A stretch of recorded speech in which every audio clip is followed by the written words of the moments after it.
최상병 사건, 양평고속도로와 함께 현직 대통령이 해서는 안 될 탄핵 사유가 될 핵심 사안인 최상병 사건을 감추기 위한 일종의 이제 꼼수로 이종섭을 빼돌리려고 한다라는 속보를 보내드렸었는데 공수처가 1월 달에 이미 네. 출국 금지를 시켰대요. 관련된 뉴스 보겠습니다. 네, 이종섭이 며칠 전 호주 대사로 임명됐지만 공수처가 석 달 전 1월에 국방부 압수수색에 앞서 출국 금지 조치를 한 것으로 확인됐습니다.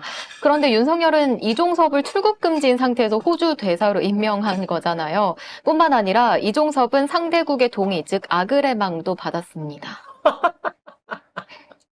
그러니까 걔 호구로 보는 거지. 그렇지. 호주가 호구된 건데 문제는 이렇게 그 장관을 갖다가 대사라고 하면 1급인데 장관을 2단계를 낮춘 거예요. 그러니까 사실 호주가 큰 나라이긴 하지만 우리나라에서 일반적으로 갈 때는 차관급 정도가 가는 게 딱 맞는 정도의 의전 서열인 네. 거야.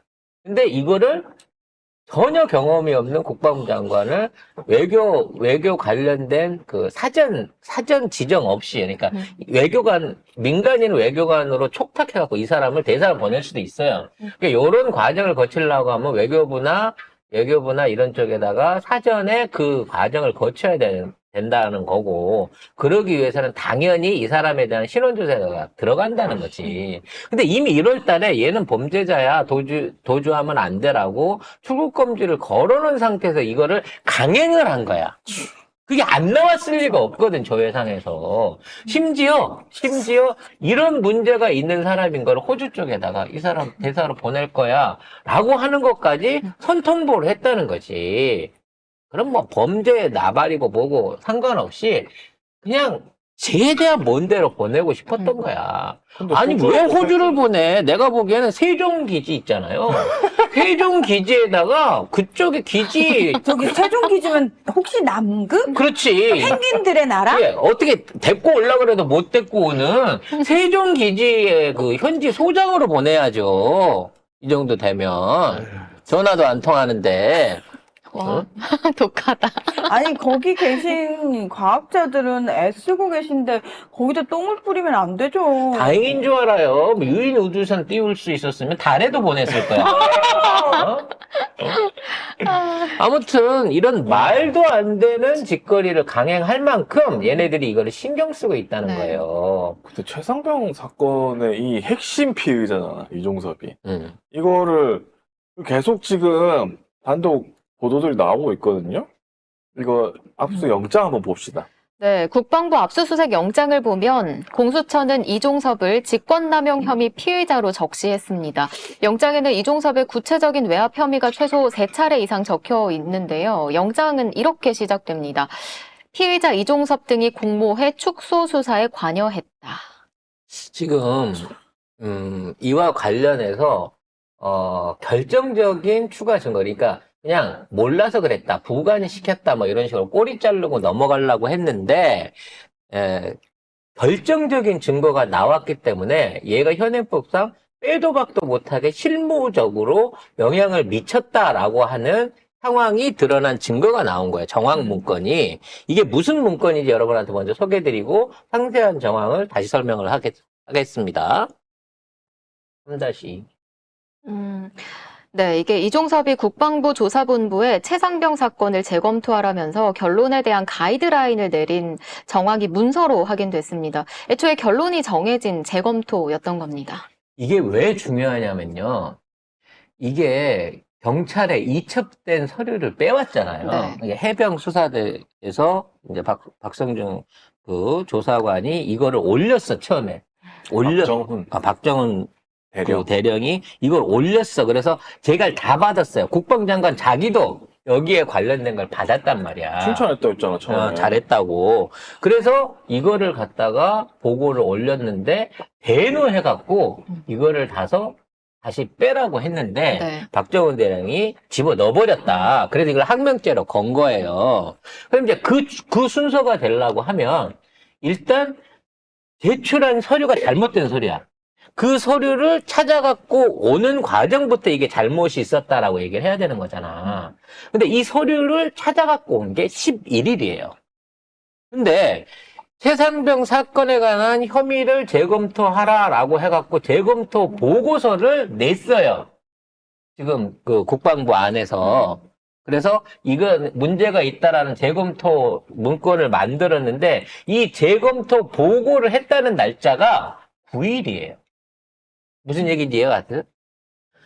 경찰에 접수시킨 건 항명이고 문제가 있어서 받아와 갖고 다시 했다라는 거는 국방부 공식 입장인 건데 이 관련해갖고 혐의 특정하지 말고 이거 다시 하는 걸로 검토를 해라라고 하는 보고서는 이미 9일날 작성이 돼 있었다는 거야. 이중 모션을 한 거야. 이중 모션을. 수사 기록을 이틀 뒤에 입수했어요. 근데 수사 기록 입수하기 전에 이미 야 임성근 해병대 사령장 이거 혐의 특정하지 마 라고 지시를 내린 거죠. 그러니까 뭐 대통령이 보고를 받고 격려를 해갖고 그때 가갖고 서류를 찾아왔네 어쩌네 이게 다 개소리고요. 그냥 처음부터 얘를 봐줘야 된다라고 하는 얘기가 올라가 있었다는 거야. 그러니까 이건 지금까지랑 상황이 완전히 달라진 거야. 수사 기록을 입수하기도 전에. 그렇지. 그러니까 이러한 수사 기록이 올라왔다고 하는 거를 보고받은 순간, 그 순간에 이종섭도 알았을 거고, 이종섭이 대통령한테 보고하기 전이잖아요. 네. 근데 이러한 수사가 돼서 내가 날아갈 위기에 있다라고 아마 구명 요청을 한 시기는 9일 이전인 거지. 그러니까 이 해병대 수사를 받고 있는 과정 중에 이미 구명 요청이 들어간 거야. 이게 9일날 보고서가 나온 거면 최소한 검토하는데 2, 3일 이상은 걸렸으니까 7일이나 6일 또는 그보다 훨씬 이전에 사고가 생기자마자 누군가한테 저 좀 빼주세요라고 하는 얘기가 나왔고 해병대에서 수사를 하든 말든 문건이 나오든 보고가 올라오든 그와 상관없이 얘는 빼줘야 된다라고 하는 준비를 해놓은 거야. 그래서 이종섭도 보고를 받았잖아. 보고를 받아서 결재를 해놓고 이렇게 결과가 올라왔습니다라는 얘기를 하기 이전에 이게 시켜서 한 게 아니라 대의해서 한 게 아니라 요거를 빼줄 수 있는 방향으로 검토를 해봐라고 얘기를 한 거야. 근데 이게 그대로 문제가 됐으면 이제 이게 그대로 해서 뭉개버렸으면 문제가 안 되는데 이거를 박정은 대령이 집어 넣어버렸단 말이야, 10일 날. 그러니까 그때 가서야 호떡집에 불난 것처럼 경찰한테 전화하고 대통령실이 나서고 막 이 난리를 쳐가지고 경찰에 가고 강제로 접수된 서류를 빼내왔다는 거지. 그래서 이 모든 사안이 11일 날 이전에 대통령이 격려했다? No! 이거와 상관없이 얘는 빼주기로 국방부와 그 윗선에서 준비를 하고 있었다는 거지. 그래서 만일 이종섭이 이렇게 했다고 치면 애초에 이종섭이 뭐 지금 있는 상황에서 그 안보실 차장 그 김태효하고 관련이 있든 없든지 간에 일단 해병대 사령관은 빼주기 위한 준비와 내지는 최소한의 시도가 이 해병대 그 실질적인 수사하고 관계없이 존재를 했었고 그럴 방향으로 가고 있었다는 거야. 그러니까 가이드라인이 위에서 그냥 뚝 떨어졌고 결국은 그 가이드라인을 따르지 않았다는 그 괘씸죄를 적용을 한 거잖아요. 야, 그렇게 된다고 치면 정말 이종섭이가 혼자 자기 마음으로 대통령도 없이 외압 없이 그냥 내가 옛날에 청와대에서 같이 근무했던 어떤 그 인연을 해갖고 요 새끼를 빼줘야 되겠네 하면 얘 하나만 자르면 끝나. 그러면 더더욱 못 나가게 붙잡아 놔야지. 그래서 얘만 그냥 이종섭만 보내면 되는 거잖아. 그냥. 그런데도 불구하고 이종섭을 무리해서 외교관까지 만들어서 세종기지나 다름없는 호주로 보내려고 했던 거. 아마 세종기지를 뉴질랜드나 호주에서 관리를 하긴 할 거예요. 그러니까 아마 최초로 호주로 갔다가 세종기지에 가갖고 거기에서 근무하게 되는 대사일 수도 있어. 저는 최소의 진짜 남극 대사가 될 수도 있는 사람이지, 이 사람이. 정말 DNA가 똑같으니까 저런 상상이 가능하지 않나. 네, 전혀 저희 상식적으로는 상식적으로. 생각도 못한. 세종기지를?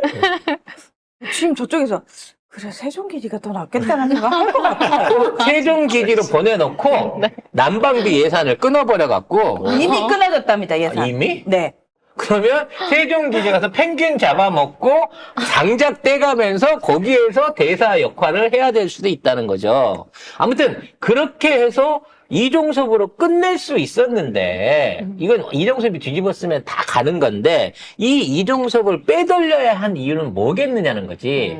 이종섭이 대가리가 아니라는 거 아니야. 어떻게든 시간을 벌어보겠다, 이거지. 그렇지. 그러면 그 위에 대가리는 딱 하나밖에 없어. 국방장관 위에 대가리는 엄밀히 말하면 딱 둘이 있는 건데 국무총리하고 대통령하고 있는 건데 우리는 국무총리가 우리 애봉의 아버지가 사실 있어도 없는 사람이니까 하나밖에 없다고 생각해야 되는데 또 이건 놀랍게도 우리나라에 우리는 또 총리가 있었구나. 심지어 임기가 거의 끝나가고 있는데 아, 진짜요? 2년 지나면 보통 이게 바꾸잖아요. 근데 있구나. 후임이 거론이 안 될 정도로 아니, 이거 뭐 대통령보다 오래 하게 생겼어. 야, 이렇게 이제 황교안 기록을 우리 아버지가 깨는 거야? 우리 할아버지가? 아무튼 지금 이 상황에서 우리나라 대통령이 둘 있는데 네. 분명히 VF1 아니면 VF0가 둘 중에 하나가 분명히 했을 거다라는 얘기가 있습니다.